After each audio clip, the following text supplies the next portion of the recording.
اور کوئی کہے گا تو دجال ہے، وہ کہے گا میں اتنے کرتب کر ہوں مجھے مانو، کہے گا میں نہیں مانتا، مجھے نبی کی حدیث پہنچی ہے، تو وہ بھرے مجمع میں اس کو قتل کر کے اس کے سر پہ آرا چلا کے اس کے جسم کے 2 ٹکڑے کر دے گا، ایک ٹکڑا اس طرف اور ایک اس طرف، اور پھر اس کے درمیان چلے گا، یہ انشور کرنے کے لیے کہ واقعی میں نے 2 ٹکڑے کیے ہیں، نظر کا دھوکہ نہیں ہے۔ تو سر پھر سارے بزرگوں کو ماننے والے تو کہیں گے سر تو ہٹ جائے تو پھر کوئی نہیں، آج دے شیخ افضل قادر جیلانی تو سی ہو، حالانکہ وہ بھی جھوٹ ہے، انہوں نے بھی کہا مردہ زندہ کیتا ہے۔ پھر وہ 2 ٹکڑوں کو جوڑے گا اور دوبارہ اس بندے کو زندہ کر لے گا اور کہے گا ہاں اب تو میں نے تجھے مار کے زندہ کیا، اب مجھے خدا مان۔ وہ کہے گا نہیں تو دجال ہے، تیری اس بات نے میرے ایمان میں اضافہ کیا ہے، کیونکہ میں نے نبی علیہ السلام سے سنا تھا، میرے تک یہ بات پہنچی تھی، علمی کتابی بات، یہ کتابی بات، بابیں نہیں کتابیں، کہ وہ ایک مومن کو قتل کر کے زندہ کر لے گا۔ اور نبی علیہ السلام کے الفاظ ہیں کہ وہ مومن اس وقت روئے ارض کا سب سے بہترین شہید ہوگا۔ وہ بہت بڑی اچھا اس کو زندہ کرے گا، پھر دوبارہ قتل کرنا ہے، پھر وہ قادر نہیں ہوگا، اس کو قتل کرنا چاہے گا لیکن اللہ تعالیٰ اس کو بچا لے گا۔ تو علمی کتابی ہو گیا نا۔ تو یہ اس زمانے کی بات ہے کہ لوگ وہ سارے کرتب دیکھ کے ایمان لے آئیں گے۔ یا ایک اس کی تعویل میں نے جو سوچی ہے نا وہ یہ ہے، ہمارے اس پرفتن دور میں جس تکلیف سے مسلمان گزر رہے ہیں، خصوصاً اینٹی سٹیٹ ایکٹیویٹیز اور مسلمانوں کا مسلمانوں کو قتل کرنا لسانیت کی بنیاد پہ، پولیٹکس کی بنیاد پہ، یا مذہبی اختلافات فرقہ وارانہ کی بنیاد پہ، یہ بھی اسی کیٹیگری میں فال کرتا ہے کہ ایک شخص صبح کے وقت اس حال میں اٹھا ہے کہ وہ اپنے مسلمان بھائی کے قتل کو حرام سمجھتا ہے، لیکن کوئی مولوی، کوئی جہادی تنظیم اس کی ایسی برین واشنگ کرتی ہے کہ شام کے وقت وہ کسی مسجد پہ، امام بارگاہ پہ بم پھاڑنے کے لیے تیار ہو جاتا ہے۔ تو جو شخص کسی مسلمان کو مارنے کے لیے آمادہ ہو جائے اور اس مارنے کو حلال سمجھے بلکہ ثواب سمجھے تو وہ کیا ہے؟ کافر۔ صحیح بات، کیونکہ مسلمان کا یہ نہیں قتل ہونا ناحق چاہیے۔ حرام ہے، اور حرام کو حلال سمجھنے والا کیا ہے؟ کافر۔ تو میں نے یہ تعویل کی ہے کہ صبح کے وقت وہ مومن اٹھے گا، شام کے وقت برین واشنگ ہو کے وہ کافر ہو چکا ہوگا۔ شام کو مومن تھا، صبح کے وقت، رات کے وقت وہ کہیں اس کو برین واشنگ کی انہوں نے، صبح کے وقت وہ کسی پہ مسلمان کے قتل پہ آمادہ ہو گیا اور قتل جیسے بڑے گناہ کو حلال سمجھ لیا، کافر ہو گیا۔ سو نبی داؤد میں حدیث ہے کہ نبی صلی اللہ علیہ وآلہ وسلم نے فرمایا اللہ تعالیٰ یا تو شرک کو معاف نہیں کرے گا یا کسی مؤمن کو ناحق قتل کیا گیا اس گناہ کو معاف نہیں کرے گا، باقی ہر گناہ معاف کر دے گا۔ لہٰذا یہ جو قرآن کی آیت ہے نا، آیت نمبر 48 اور 116 سورہ نساء کی، ان اللہ لا یغفر ان یشرک بہ ویغفر ما دون ذلک لمن یشاء، اللہ شرک کو معاف نہیں کرے گا، اس کے علاوہ ہر گناہ جس کے لیے چاہے گا معاف کر دے گا، مگر جس کے لیے چاہے گا۔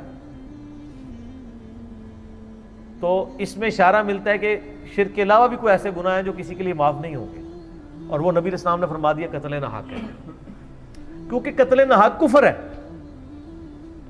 آپ مومن کے قتل کو حلال سمجھے ہوئے، سورہ نساء میں بھی ہے، میرا مسئلہ 28 پورا ریکارڈڈ ہے کہ جس نے کسی مومن کو ناحق قتل کیا اس کی جزا ہمیشہ کے لیے دوزخ ہے، ہمیشہ کے لیے، کیونکہ اس نے حلال سمجھ لیا نا اس کو، حرام کو حلال۔ ایک بندہ زانی ہے، گناہگار ہے، لیکن ایک زنا کو کہتا ہے میں حلال سمجھتا ہوں، وہ کافر ہے۔ کسی بھی شریعت کی حرام کو حلال سمجھنا، حرام کو حرام سمجھتے ہوئے کرنا گناہ ہے، حرام کو حلال سمجھتے ہوئے کرنا کفر ہے۔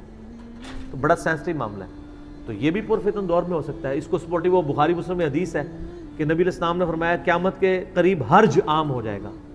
صحابہ نے کہا حرج کیا ہے؟ تو فرمایا کہ قتل، خون ریزی، قاتل کو نہیں پتا ہوگا کہ وہ کیوں مار رہا ہے، اور مقتول کو نہیں پتا ہوگا کہ مجھے کیوں قتل کیا جا رہا ہے۔ سر جو لوگ مسجد میں نماز پڑھنے گئے ہیں یا امام بارگاہ میں گئے ہیں یا کسی جلسے جلوس میں گئے ہیں، ان بیچاروں کو تو پتہ ہی نہیں تھا کہ ہمیں کیوں مارا جا رہا ہے،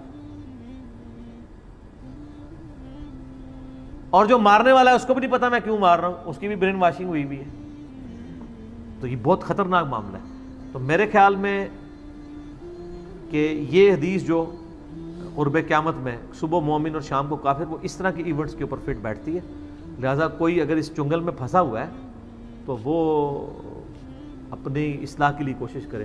2008-9 کی بات ہے، میں ایک مسجد میں تھا تو وہاں مجھے ایک بندہ ملا، وہ مجھے بتانے لگا، وہ کہتا ہے میں نے تو باقاعدہ خودکش یعنی جیکٹ بھی پہن لی تھی، پورا ارادہ کر لیا تھا. یہ ان دنوں کی بات کر رہا ہوں جب یہ بہت چیزیں عام تھی، یعنی یہ ضرب عضب سے بہت پہلے کی بات کر رہا ہوں. تو پھر کہہ رہا ہے کہ مجھے اللہ نے ہدایت دی ہے اور چیزیں مجھے سمجھ آئی ہیں، لیکن اس وقت تو کہتا ہے میری مت ماری گئی تھی، تو مجھے کہیں پہ بھی پھینکتے تو میں نے کام کر لینا تھا. صحیح بات ہے، اگر کر دیتا تو یہ جناب برین واشنگ بڑی بری چیز ہے. صحیح بات ہے. اللہ تعالیٰ مسلمانوں کو مسلمانوں کے شر سے پہلے نمبر پہ بچائے اور کافروں کے شر سے دوسرے نمبر پہ بچائے، کیونکہ مسلمان تو آپ کو ثواب سمجھ کے قتل کریں گے، کافر تو دشمنی میں کریں گے، ان کا تو چانس ہے کبھی آپ کو معاف کر دیں، لیکن جو ثواب سمجھ کے آپ کو قتل کر رہا ہے نا، وہ تو انشاءاللہ جب تک وہ اپنی جنت پکی کروا کے آپ کو جنت میں بھیج کے اپنی جنت پکی نہیں کرواتا نا، اس وقت تک اس کو. صحیح بات ہے یار. یہ تو مطلب اتنا زیادہ ہوا ہے، آپ لوگوں نے تو دیکھا ہی ہوگا گائز، اتنے سارے ویڈیوز لانچ ہوتے ہیں، وائرل ہوتے ہیں کہ جس کے اندر مطلب یہی سمجھ لو 19 20 21 22 سال کے لڑکے رہتے ہیں کہ مطلب ان کا ایسے برین واش کر دیا جاتا ہے کہ مطلب AK-47 ہاتھ میں لے کے وہ دیکھتے نہیں ہیں کون بچہ سامنے کھڑا ہے، کون بزرگ سامنے کھڑا ہے، بس سب کو لائن لگا کے وہ مارتے ہوئے جاتے ہیں. ان کا برین واش اس طریقے سے کیا جاتا ہے بھائی، جو کہ بہت زیادہ غلط ہے. انہوں نے بولا کہ اپنا آدمی ہو کر ہی اپنے آدمی کو مار رہا ہے، وہ بہت گندی بات ہو جاتی ہے گائز.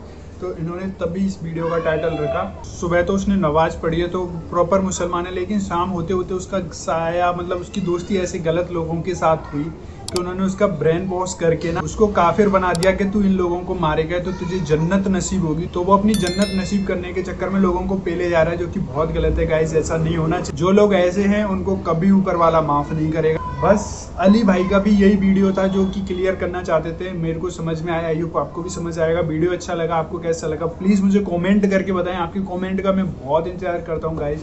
ویڈیو اچھا لگا ہے لائک ضرور کرنا. آپ چاہتے ہیں آپ کو ایسی ریئیکشن ویڈیو ملتے رہیں تو پلیز چینل کو سبسکرائب کر لینا. آج کا ریئیکشن یہیں اینڈ کرتا ہوں، ملتے ہیں نیکسٹ کسی اور ریئیکشن میں. تب تک کے لیے guys thank you so much for watching. Bye bye guys.